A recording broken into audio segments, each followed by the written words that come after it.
ರಾಜ್ಯಪಾಲರ ಬಗ್ಗೆ ಅತ್ಯಂತ ನೀಚವಾಗಿ ನೀವು ನಡ್ಕೊಂಡಿದ್ದೀರಿ. ಇವತ್ತು ಇದಕ್ಕೆ ನೀವು ಬೇಸರ ಕ್ಷಮೆಯನ್ನ ಈ ರಾಜ್ಯದ 6.5 ಕೋಟಿ ಜನರ ಮಧ್ಯೆ ನೀವು ಕೇಳಬೇಕು. ಅದು ಮುಖ್ಯಮಂತ್ರಿಗಳೇ ಕೇಳಬೇಕು ಅಂತ ಹೇಳಿ ನಾನು ಆಗ್ರಹ. ಲೀಡರ್ ಮುಖ್ಯಮಂತ್ರಿಗಳೇ ಇದಕ್ಕೆ ಜವಾಬ್ದಾರರು.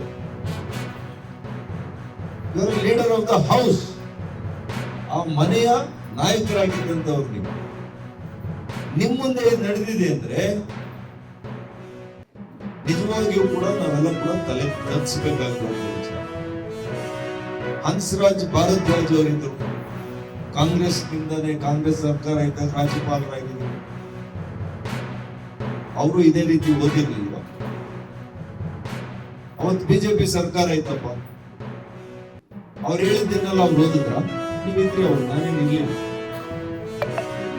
ಆಗ ನಾವು ಇದೇ ರೀತಿ ಬಿಜೆಪಿ ಸರ್ಕಾರ ಇದ್ದಾಗ ಬಿಜೆಪಿ ಅವ್ರು ನಡ್ಕೊಂಡ್ರ ಅವ್ರ ವಿರುದ್ಧ? ಯಾರು ನಡ್ಕೊಂಡ್ಲಿಲ್ಲ. ಇದೇನು